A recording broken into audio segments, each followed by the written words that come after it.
Morning everyone. बच्चों, आज हम बीए पार्ट द्वितीय में फर्स्ट पेपर में ब्रिटिश मंत्रिमंडल और प्रधानमंत्री के बारे में चर्चा करेंगे। जैसा कि मैंने आपको बताया कि ब्रिटेन का संविधान एक विकसित संविधान है जिसका कि विकास हुआ है। तो वहाँ समय समय पर जो भी संस्थाएं आईं, जो भी पद आए, उनका वहाँ पर क्रमिक रूप से विकास हुआ है। जैसे प्रधानमंत्री पद का भी वहाँ पे विकास हुआ है। मैंने पूर्व में भी आपको बताया कि वहाँ पे जॉर्ज प्रथम जो थे वो उनको अंग्रेजी भाषा नहीं आती थी, तो वो मंत्रिमंडल की बैठकों में भाग नहीं लेते थे। तो उन्होंने मंत्रिमंडल का एक अध्यक्ष नियुक्त कर दिया था और वो अध्यक्ष ही प्रधानमंत्री पद पर स्थापित हो गया। तो सर रॉबर्ट बालपोल जो थे वो पहले प्रधानमंत्री थे ब्रिटेन के, जैसे कि मैंने आपको पूर्व में बताया। इसी तरीके से मंत्रिमंडल का जो स्वरूप आज हम ब्रिटेन में देखते हैं वो अभी का नहीं है। मंत्रिमंडल का विकास वहाँ पे पूर्व में एक संस्था थी प्रिवी काउंसिल से हुआ है।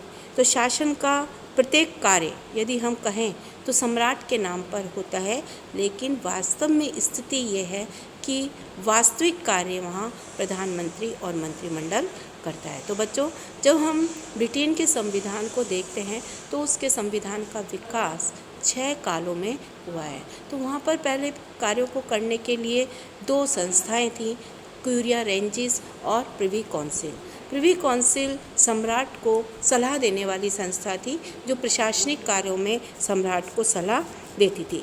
18वीं शताब्दी तक प्रिवी काउंसिल प्रमुख संस्था थी और समस्त जो कार्य थे प्रशासन से संबंधित वो इसके द्वारा किए जाते थे और इसको वही स्थान प्राप्त था जो आज मंत्रिमंडल को प्राप्त है। धीरे धीरे क्या हुआ कि मंत्रिमंडलात्मक शासन व्यवस्था का विकास हुआ और प्रिवी काउंसिल की जो शक्तियाँ थी वो धीरे धीरे मंत्रिमंडल को हस्तांतरित हो गई और मंत्रिमंडल वास्तविक शक्तियों जो हैं उनका धारक बन गया। तो प्रिवी काउंसिल से यदि हमसे पूछा जाए कि ब्रिटेन में मंत्रिमंडल का विकास कहाँ से हुआ है, तो प्रिवी काउंसिल संस्था है जिससे कि मंत्रिमंडल का विकास हुआ है। अब हम बच्चों ये देखते हैं कि मंत्रिमंडल क्या है। चूँकि मैंने आपको बताया कि ब्रिटेन में संस्थात्मक शासन व्यवस्था है, तो संस्थात्मक शासन व्यवस्था होने के कारण वहाँ शासन शक्ति 2 तरह की है, एक तो नाममात्र की और एक वास्तविक। नाममात्र की शक्ति का प्रयोग राजा करता है जो कि राज्य का प्रमुख है। वास्तविक शक्तियों का प्रयोग मंत्रिमंडल और प्रधानमंत्री के द्वारा किया जाता है जो कि शासन के प्रमुख है। तो फर्स्ट पॉइंट हम यही डिस्कस करते हैं कि ब्रिटिश शासन में संसदात्मक शासन व्यवस्था है और संसदात्मक शासन व्यवस्था होने के कारण संसदीय शासन में कार्यपालिका का एक औपचारिक प्रधान है और एक वास्तविक प्रधान है। औपचारिक प्रधान राजा और सम्राट है जिसके नाम से सारे कार्य किए जाते हैं, लेकिन वास्तव में इन कार्यों को करने की शक्ति प्रधानमंत्री और मंत्रिमंडल के पास है। अब बच्चों, क्योंकि संसदात्मक शासन व्यवस्था में मंत्रिमंडल और प्रधानमंत्री इसकी बहुत ही अहम रोल होता है, तो मंत्रिमंडल क्या है, इसका अर्थ क्या है, तो ब्रिटेन के संदर्भ में जब हम देखते हैं तो सबसे पहले मंत्रिमंडल का परिभाषात्मक संदर्भ, तो हर विचारक ने अपने तरीके से मंत्रिमंडल को परिभाषित किया है। बैजहॉट के अनुसार कैबिनेट एक हाइफन है जो कार्यपालिका और व्यवस्थापिका को जोड़ता है। लाबेल ने कहा है कि मंत्रिमंडल राजनीतिक महराव की आधारशिला है। रैमजे मेयर ने कहा है कैबिनेट राज्य के जहाज रूपी का परिचालक है।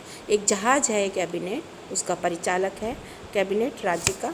सर जॉन मैरियट ने कहा है कैबिनेट वह धुरी है जिस पर संपूर्ण प्रशासनिक तंत्र घूमता रहता है। तो बच्चों, मेन जो महत्वपूर्ण जो भूमिका है वो ब्रिटेन में मंत्रिमंडल और प्रधानमंत्री की है, क्योंकि प्रधानमंत्री इस मंत्रिमंडल का एक प्रमुख सदस्य होता है, प्रमुख अंग है, उसका नेता है जो कि इसका नेतृत्व करता है। कैबिनेट का क्या अभिप्राय है, मंत्रिमंडल किसे कहते हैं? मंत्रिमंडल का बच्चों कई बार पूछा जाता है, 2 लाइन के शब्द जो प्रश्न है उसमें। तो मंत्रिमंडल का आशय उस राजनीतिक समिति से है जो प्रधानमंत्री के नेतृत्व में कार्यपालिका शक्ति का प्रयोग करती है। लोक सदन के बहुमत प्राप्त नेता को प्रधानमंत्री बनाया जाता है, सम्राट उसको आमंत्रित करता है, प्रधानमंत्री बनाता है और उसके परामर्श से उसके दल के सदस्यों की वो अन्य मंत्री पद पर नियुक्ति करता है। तो मंत्रिमंडलात्मक शासन व्यवस्था की कुछ विशेषताएं हैं और ये विशेषताएं संसदात्मक शासन व्यवस्था की जो आपने पढ़ी ब्रिटेन की मंत्रिमंडल की भी लगभग वो ही विशेषता है। पहली विशेषता यही है कि सम्राट की वास्तविक कार्यपालिका से पृथकता, क्योंकि संसदात्मक शासन व्यवस्था है, कार्यपालिका दो प्रकार की, नाम मात्र की और वास्तविक। नाम मात्र का जो प्रमुख है वो सम्राट है, वास्तविक कार्यपालिका प्रधानमंत्री और मंत्रिमंडल। तो जरूरी नहीं है कि हर संदर्भ में राजा जो है वो उनकी बैठकों में भाग ले, उनको वो सम्राट को अवगत करा देते हैं, अपनी बैठक की सूचना दे देते हैं, या सम्राट उनसे सूचना ले सकता है लेकिन उसकी उपस्थिति जो है उसमें नहीं रहती। तो सम्राट की वास्तविक कार्यपालिका से पृथकता रहती है। दूसरा, व्यवस्थापिका और कार्यपालिका में घनिष्ठ संबंध है। चूँकि ब्रिटेन में संसदात्मक शासन व्यवस्था है, कार्यपालिका व्यवस्थापिका से ली जाती है और कार्यपालिका व्यवस्थापिका के प्रति उत्तरदायी भी होती है। तीसरा, सामूहिक उत्तरदायित्व। यदि एक मंत्री के विरुद्ध अविश्वास प्रस्ताव आता है तो सभी मंत्रियों को इस्तीफा देना पड़ता है। फोर्थ, मंत्रियों का व्यक्तिगत उत्तरदायित्व। व्यक्तिगत उत्तरदायित्व भी होता है, अगर किसी मंत्री से स्वयं से ही कोई गलती हो जाती है तो अपनी निजी जिम्मेदारी लेकर अपना मंत्री पर छोड़ देता है। गोपनीयता, जो भी मंत्रिमंडल की जो बैठकें होती हैं वो गोपनीय होती हैं। और राजनीतिक सहजातीयता, मंत्रिमंडल जो है वो एक ही दल के सदस्यों से मिलकर बनता है। तो कुल मिलाकर ये सारी जो विशेषताएं हैं ये ब्रिटेन के मंत्रिमंडल की पाई जाती है। और सबसे प्रमुख है प्रधानमंत्री का नेतृत्व, कि मंत्रिमंडल का जो नेतृत्व है वो प्रधानमंत्री करता है। अब बच्चों ये प्रश्न आता है कि मंत्रिमंडल का गठन कैसे होता है। तो जैसे कि मैंने आपको पूर्व में भी बताया कि मंत्रिमंडल के गठन की जो प्रक्रिया है ये प्रधानमंत्री की नियुक्ति से ही प्रारंभ होती है। ब्रिटेन में संसद के दो सदन हैं, लॉर्ड सभा और कॉमन सभा। कॉमन सभा के जब चुनाव होते हैं तो जिस दल को बहुमत मिलता है उस दल के नेता को राजा प्रधानमंत्री बनाता है और प्रधानमंत्री के परामर्श से उसके अन्य मंत्रियों की नियुक्ति करता है। तो इस तरीके से राजा बाध्य है, बंधा हुआ है कि वो प्रधानमंत्री का परामर्श रहता है। लेकिन कई बार ऐसी स्थिति होती है जब प्रधानमंत्री या तो अकस्मात उनकी मृत्यु हो जाती है या वो त्यागपत्र दे दें, तो उस समय राजा को स्वयं विवेक के आधार पर प्रधानमंत्री चुनने का अधिकार होता है। अन्य परिस्थितियों में वो उसका स्वविवेक काम नहीं करता। दूसरा, प्रधानमंत्री के लिए आवश्यक है कि वो दोनों सदनों में से किसी एक का सदन हो। ये व्यवस्था सर रॉबर्ट वॉलपॉल के समय थी, लेकिन अब ये स्पष्ट हो गया है 1923 से ये परंपरा स्थापित हो गई है कि प्रधानमंत्री को लोक सदन का सदस्य होना चाहिए।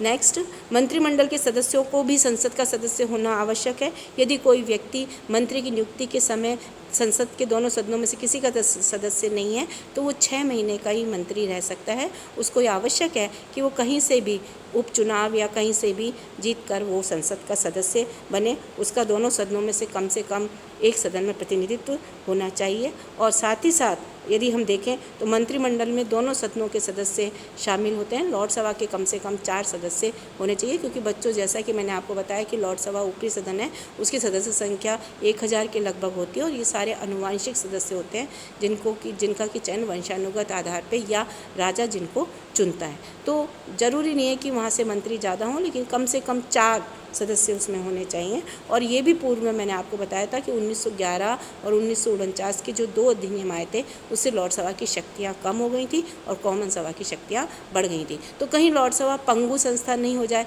इसलिए अनिवार्य कर रखा है कि लॉर्ड सभा से भी मंत्रिमंडल में सदस्य होने चाहिए। समझ में आ गया यहाँ तक आपको।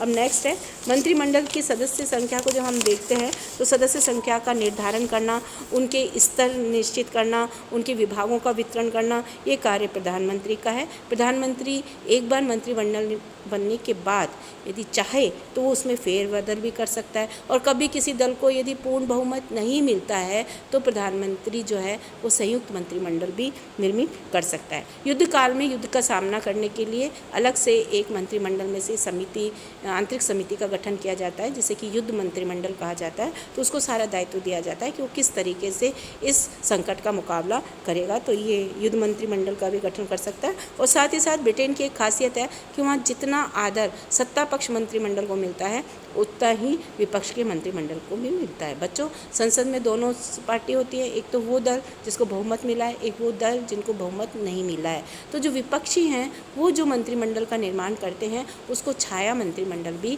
कहा जाता है और वो कहीं ना कहीं सरकार के कार्यों के ऊपर उनकी जो कार्य प्रणाली है, उनकी जो नीतियाँ हैं उन पर नियंत्रण रखने का कार्य करता है। अब बच्चों हम ये देखते हैं, कई बार ये प्रश्न पूछा जाता है कि मंत्रिमंडल और मंत्रिपरिषद में क्या अंतर है। तो ये स्पष्ट है कि मंत्रिपरिषद एक बड़ी संस्था है जिसमें सभी स्तर के मंत्री शामिल होते हैं और सबसे प्रमुख संस्था है मंत्रिमंडल। तो अंतर हम देखते हैं आकार संबंधी। मंत्रिमंडल छोटी संस्था है, इसकी सदस्य संख्या 15 से 20 तक हो सकती है, जबकि मंत्रिपरिषद बहुत ही विस्तृत संस्था है, इसकी संख्या 70 से 80 तक हो सकती है। पद संबंधी अंतर, मंत्रिपरिषद में 3 स्तर के मंत्री होते हैं, राज्य मंत्री होते हैं, कैबिनेट स्तर के मंत्री होते हैं, उप मंत्री होते हैं। मंत्रिमंडल स्तर के वो सदस्य जो मंत्रिमंडल की स्थायी सदस्य नहीं है लेकिन उसकी बैठकों में शामिल होते हैं, उनके विभाग से संबंधित होती हैं यदि वो, तो उन बैठकों में शामिल होते हैं, ये होते हैं। इसके अलावा राज्य मंत्री होते हैं, संसदीय उपसचिव होता है। मंत्रिमंडल में केवल कैबिनेट स्तर के मंत्री होते हैं जो कि प्रशासनिक दृष्टि से बहुत ही महत्वपूर्ण होते हैं और वो सारा जो कार्यभार है प्रशासनिक उसको वो संभालते हैं। वेतन संबंधी अंतर, मंत्रिमंडल के सदस्यों का वेतन जो है वो मंत्रिपरिषद के सदस्यों की तुलना में अधिक होता है। मंत्रिपरिषद के सदस्यों का वेतन मंत्रिमंडल के सदस्यों से 50% होता है ना, 50% है। यदि उनके 100 रुपये तो उनका 50 रुपये होगा। तो इस तरीके से मैंने आपको समझाने के लिए बोला है। तो नेक्स्ट है कार्य शक्ति संबंधी अंतर। मंत्रिमंडल के सदस्य जो हैं वो पावरफुल होते हैं, वो सारी नीतियों पर विचार विमर्श करते हैं, अपने विभाग से जुड़े हुए वो निर्णय लेते हैं, प्रधानमंत्री को परामर्श देने का कार्य करते हैं और कुल मिलाकर हम कह सकते हैं कि प्रशासनिक तंत्र की जो धुरी है उसको वो सही रूप से संचालित करते हैं, जबकि मंत्रिपरिषद के सदस्य जो हैं वो कम शक्तिशाली होते हैं। तो बच्चों इस तरीके से हमने ये देखा कि ब्रिटेन में मंत्रिमंडल और मंत्रिपरिषद क्या है, मंत्रिमंडल किस तरीके से कार्य करता है और किस तरीके से प्रधानमंत्री इस मंत्रिमंडल की प्रमुख धुरी है। तो ये चर्चा हमने आज करी। अब हम अगली कक्षा में प्रधानमंत्री और उसकी शक्तियाँ इसके संदर्भ में चर्चा करेंगे।